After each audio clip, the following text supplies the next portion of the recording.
વડગામ તાલુકાના વેપારી હબ એવા છાપી પંચાયતના અનઘડ આયોજનના કારણે હંમેશા વિવાદોમાં ઘેરાયેલી રહેતી પંચાયતના સત્તાધીશોએ પોતાની બુદ્ધિનું દેવાળું ફૂંક્યું હોય તેમ છાપી પંચાયતની જ્યોતિનગર સીમમાં કોટડી જવાના જાહેર રોડથી પશ્ચિમ દિશાએ હાઈસ્કૂલની નજીક જ કચરાના નિકાલ માટેની ડમ્પિંગ સાઇટ બનાવી દીધી છે, જ્યાં સરકારની ગ્રાન્ટમાંથી સેનિટેશન શેડ પણ બનાવી દેવામાં આવ્યો છે, જે હાલમાં શોભાના ગાંઠિયા સમાન બંધ હાલતમાં જોવા મળી રહ્યો છે.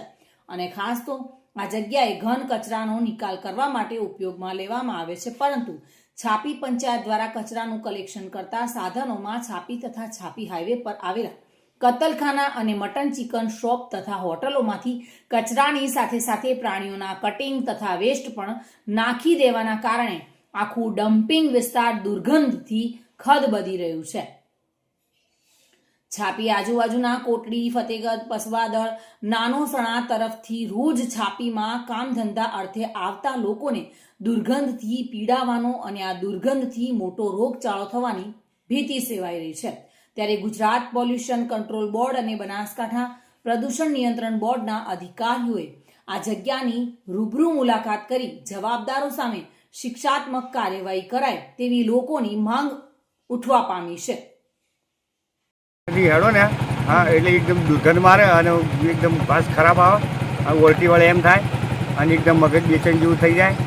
અને અહીંયા આ બધું ન જોવા સરકાર પાસે એવો માંગ છે કે આ કચરાનું દૂર થાય એવી અમારી માંગ. છાપી પંચાયતને વિનંતી કરું છું કે જે કચરો છે એ નિશાળની બાજુમાં નાખે છે, જેમાં માંસ મટનની અમુક વસ્તુઓ, જે ગંદી વસ્તુઓ આવવાથી રોગચાળો ફાટી નીકળવાની સંભાવના છે. અને આ માટે જો સરપંચશ્રીને વિનંતી કે જે કચરો છે બીજી જગ્યાએ નિકાલ કરે તો આવનાર માણસોને બધાને તકલીફ પડતી બંધ થઈ જાય. આવનાર જનારને બધી દુર્ગંધ ઊભી થાય છે અને દુર્ગંધના લીધે રોગચાળો ફાટીને ન નીકળે તેવી એમને પ્રાર્થના વિનંતી કરીએ છીએ કે કચરો બીજી જગ્યાએ નંખાવે. હા, હાનિકારક એમના થાય, બાજુમાં જે ઘરવાળા છે એમને પણ થાય, અને વિદ્યાર્થીઓ, માસ્ટર સાહેબો બધા એમને બધા માટે તકલીફ છે. આવનાર જનાર બધા ફતેગઢ, પસવાદળ, કોટડી આ લોકો બધા જવાવાળાને પણ તકલીફ ઊભી થાય છે.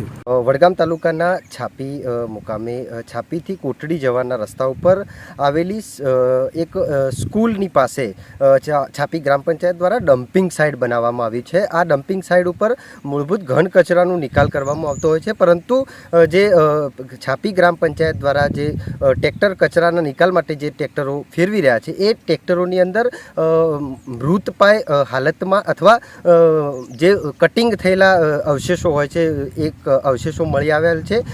સાથે સાથે અહીંયા એટલો બધો કચરો અને એટલી બધી દુર્ગંધ મારી રહી છે, જેના કારણે આવતા જતા આજુબાજુના ગામડાઓના જે રોજબરોજની છાપી તરફ પ્રયાણ કરતા હોય અને આવતા જતા લોકોને દુર્ગંધનો સામનો કરવો પડી રહ્યો છે.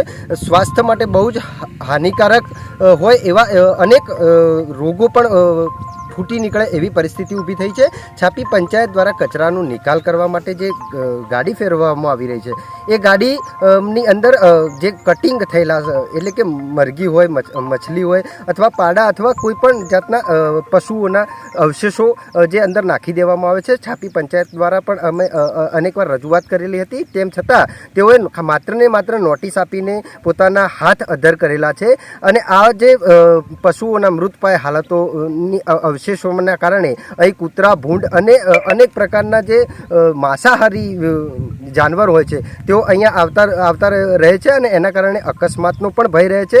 ઘણી બધી સંખ્યામાં 1500 કરતાં વધુ વિદ્યાર્થીઓ બાજુમાં જ સ્કૂલ છે તેની અંદર અભ્યાસ કરી રહ્યા છે. તેમને પણ આ દુર્ગંધનો સામનો કરવો પડી રહ્યો છે અને દુર્ગંધના કારણે અનેક લોકોને ભારે રોગ થાય એવી પરિસ્થિતિ સર્જન થઈ છે.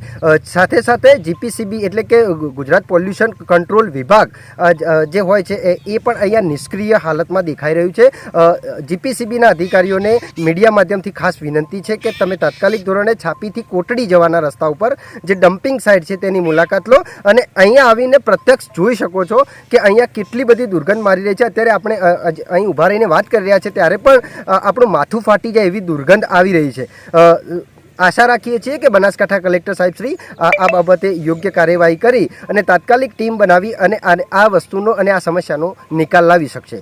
Today news Gujarati, Vadgam, Pradeep Parmar. પ્રદીપ પરમાર સાથે bureau report, today Gujarati news.